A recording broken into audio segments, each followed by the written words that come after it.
Hi friends, welcome back to my channel. So இன்றைக்கி ஒரு breaking news பற்றி தாங்க பேச போகிறேன். டொனால்ட் ட்ரம்ப் 25% இறக்குமதி வரியை இந்தியா மேலே விதிச்சிருக்காங்க. அதுவும் இல்லாமல் ரஷ்யாவுடனான பதற்றமும் அதிகரிச்சிருக்கு. ஸோ அது என்னங்கிறத இந்த வீடியோவில் டீட்டெயில்டாக எக்ஸ்பிளைன் பண்ணியிருக்கேன். ஸோ இந்த வீடியோவை ஸ்கிப் பண்ணாமல் பாருங்கள்.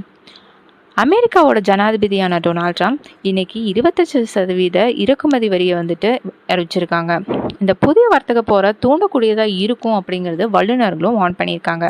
ஸோ அப்படி ட்ரம்ப் என்னதான் மீட்டிங்கில் பேசியிருக்காங்கன்னு பார்த்தீங்கன்னா, அமெரிக்காவை பயன்படுத்தினா கண்டிப்பாக அவங்க பணம் செலுத்தி தான் ஆகணும் அப்படின்னு சொல்லியிருக்காங்க. முதல்ல வரினும் பின்னாடி ஃபைனெல்லாம் கட்ட வேண்டியதாக இருக்கும் அப்படின்னு சொல்லியிருக்காங்க. இன்னும் அவங்க பேச்சை கேட்கல அப்படின்னு பார்த்தீங்கன்னா மேலும் வரி செலுத்த வேண்டியதுதான் இருக்கும் அப்படின்னு சொல்லியிருக்காங்க.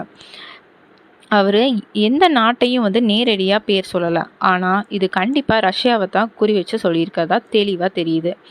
எண்ணெய் அதிகாரம் கொண்ட அடிக்கடி நம்ம மிரட்டும் நாடுகளை நாங்கள் சகிச்சு போகிறதில்ல அப்படின்னு ட்ரம்ப் சொல்லியிருக்காரு. அமெரிக்காவோட பலவீனத்தை வச்சு யாரும் லாபம் காண முடியாதுங்கிறதும் சொல்லியிருக்காரு.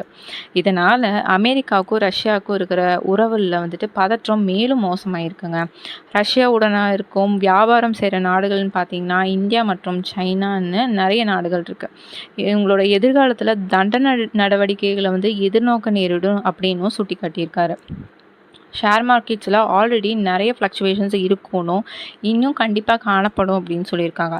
முதலீட்டாளர்களும் அதிக செலவுகள் மற்றும் வர்த்தக உறவுகளில் நிறைய கன்ஃபியூஷன்ஸ் இருக்குன்னு எதிர்பார்த்துட்ருக்காங்க. ஆனால் ட்ரம்ப்போட ஆதரவாளர்கள் இது கண்டிப்பாக அமெரிக்காவுக்கு முதல்ல வைக்கிற ஒரு பாதுகாப்பு முயற்சி அப்படின்ட்டு கருதுகிறாங்க. முக்கியமான கொஸ்டின்ஸ் என்னென்னு பார்த்தீங்கன்னா, இந்த கொள்கைகள் அமெரிக்காவுக்கு நன்மை தருமா, இல்லை இது ஒரு புதிய பொருளாதார போருக்கு வழிவகுக்குமா அப்படிங்கிறது தெரியாது. ஆனால் உலக தலைவர்களோட பதில்கள் சில மணி நேரங்களில் நம்ம எதிர்பார்க்கலாம். ஸோ மேலும் அப்டேட்ஸ்க்கு இந்த சேனலை லைக், ஷேர், சப்ஸ்கிரைப் பண்ணுங்கள், மறக்காதீங்க. பாய்.